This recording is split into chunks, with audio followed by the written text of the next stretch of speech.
Aurangabad news Marathi, आवाज सामान्य माणसाची। अस्सलाम वालेकुम वरहमतुल्लाहि वबरकातुहू। मुझे आज खुशी है कि कुछ दिन पहले मैं इस गली में आया था जिसे आप रोड कहते थे।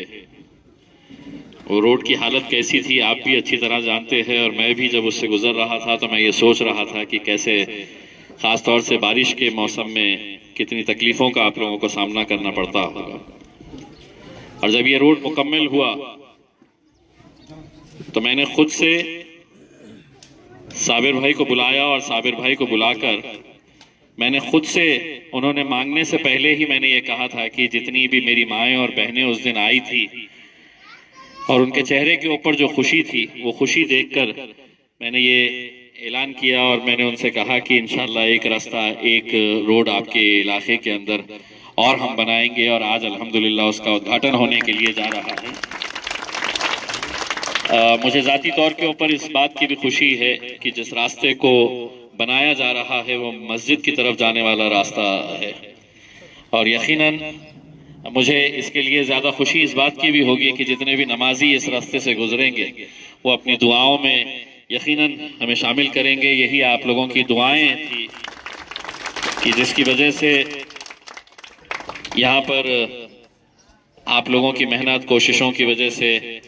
मैं दिल्ली तक जा पहुँचा। मैं पिछले बार जब आया था तो हमारी कुछ बुजुर्ग, हमारी जो माएँ थी, उन लोगों के चेहरे के ऊपर, और एक जो थी जो बहुत ज्यादा, कौन थे, आपका डांस मुझे अभी भी याद है इसमें।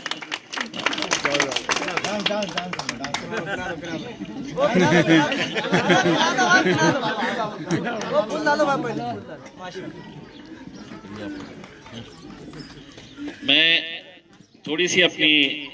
नाराजगी का भी इजहार यहाँ पर करना जरूरी समझता हूँ, क्योंकि मजलिस के जितने भी जिम्मेदार हैं वो अच्छी तरह से जानते हैं मैं जब भी किसी का उद्घाटन, किसी सड़क का या किसी काम का उद्घाटन करने के लिए जाता हूँ तो बाज़ाब्ता उसके अंदर लिखता हूँ कि मैं किसी भी तरह का कोई फूल, हार, शॉल नहीं पहनूंगा। और जिस बस्ती के अंदर मैं आया हुआ हूँ यहाँ पर, मुझे मालूम है कि बहुत गरीब बस्ती है। कई ऐसे बच्चे होंगे कि जिनके पैर के नीचे चप्पल भी नहीं होगी पहनने के लिए। तो जिस किसी ने भी यहाँ पर ये फूल और ये शॉल लेकर आए, मुझे खुशी होती कि अगर इतने पैसों के अंदर कम से कम अगर 10 बच्चों को अगर तुम चप्पल पहनाने का अगर काम करते तो उसमें मुझे ज्यादा खुशी होती, क्योंकि ये फूल तो मुरझा जाएंगे। और वैसे भी 2014-2019 के अंदर आप लोगों ने मुझे इतनी दुआओं से नवाजा। एक मर्तबा 5 साल के अंदर आप लोग इतना फूल मुझे पहना देते हैं। उसके बाद मेरी ये जिम्मेदारी होती है कि मैं किस तरह लोगों के काम आ सकूं। तो इसलिए ये आखिरी मर्तबा मैं ये बता रहा हूं मजलिस के तमाम जिम्मेदारों को कि दोबारा अगर किसी प्रोग्राम के अंदर अगर किसी ने फूल और शॉल लेकर आए तो वहां का उद्घाटन नहीं होगा, मैं वापस चला आऊंगा। उतने ही पैसों के अंदर अगर किसी गरीब बच्चे के यूनिफॉर्म का इंतजाम कर दे, किसी के चप्पल वो कर दे, तो मेरे हिसाब से वो एक सही मानों में आप एक अच्छा काम कर रहे हैं, मैं ये समझूंगा उसमें। मेरे पास ये इतनी शॉल हो गई है कि मैं सोचता हूं कि 2024 में अगर कुछ उलट फेर हो गया तो मैं शॉल की दुकान लगाकर बैठ सकता हूं।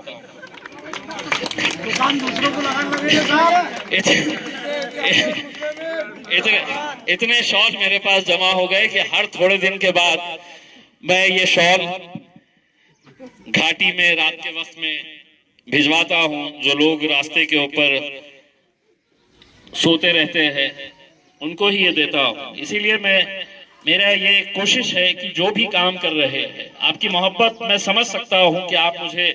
फूलों से आप ढकना चाहते हैं, फूल इतने पिलाना चाहते हैं मुझे, लेकिन मुझे खुशी होगी कि अगर उन्हीं पैसों से अगर कोई अच्छा काम अगर आप करेंगे तो मुझे ज्यादा खुशी रहेगी। अगर आज साबिर भाई या नासिर भाई ने ये फूल नहीं लेके आते, सुनिए, ये लोगों ने उनके खुद के पैसे लाए और अरेंजमेंट भी उनका खुद का है साहब, मेरा नहीं है। हाँ, तो आप लोगों ने गलती ये कर डाले, अगर नहीं लाते थे 10 चप्पलों के जोड़ियां लेकर आते थे और ये कहते थे कि ये बच्चों को आप, तो हो सकता है कि मैं और रोड का एक उद्घाटन का आपको बता देता था कि एक और रोड देने वाला हूं करके, लेकिन अब इसलिए नहीं दूंगा ताकि दूसरे इलाके के जो लोग आए हुए हैं वो दूसरे इलाके के लोगों को भी समझ में आ जाना चाहिए, शोएब भाई को खासतौर से, कि अब आपके पास भी जब उद्घाटन के लिए आएंगे तो ये सब चीजें मत लेकर आइएगा। आप अल्हम्दुलिल्लाह आप लोगों ने अपनी दुआओं से हमेशा मुझे नवाजा है और आप लोगों की दुआएं, आप लोगों का साथ, आप लोगों की मोहब्बत ही है कि जिसने मुझे इस मुकाम के ऊपर पहुंचाया है कि आज दिल्ली के अंदर जब मैं जाता हूं, अभी कल ही मैं दिल्ली से लोकसभा का अधिवेशन सुनकर आया हूं और इतना मैं आपको बड़े फख्र के साथ कहता हूं कि जिस लोकसभा के अंदर आपका बेटा, आपका भाई वहां पर गया है, तो वहां पर तकरीबन 550 मेरे ही जैसे सांसद, खासदार या मेंबर ऑफ पार्लियामेंट तकरीबन 550 के करीब है। बड़ी बड़ी आलीशान गाड़ियों के अंदर आते हैं, 2-2 करोड़ रुपए की गाड़ियों में से उतरते हैं और किसी से पूछ लो तुम कि ये कौन है, तो बोलेगा मुझे नहीं पता है, गाड़ी 2 करोड़ की।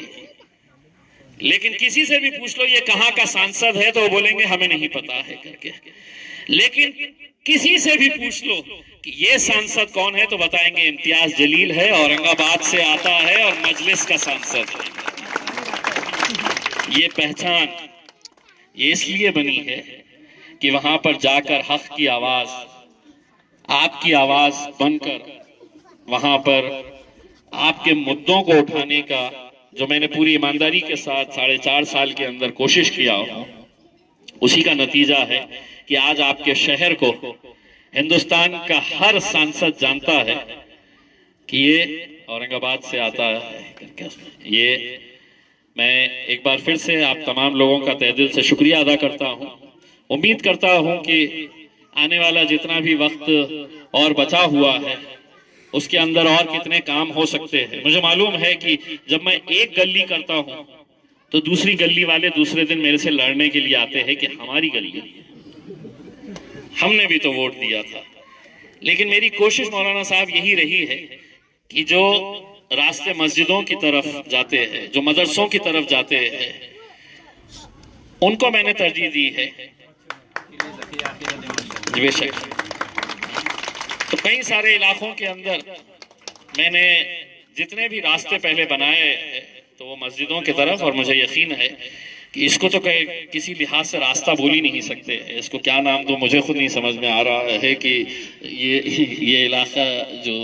है। लेकिन इंशाल्लाह दोबारा जब यहाँ पर आऊँगा तो मैं ऐसा ही रास्ता यहाँ पर भी मस्जिद की तरफ जाने वाला देखूंगा करके आप लोगों का बहुत बहुत तहे दिल से शुक्रिया अदा करता हूँ और आप लोगों से दुआओं की दरख्वास्त करता हूँ। बहुत बहुत शुक्रिया।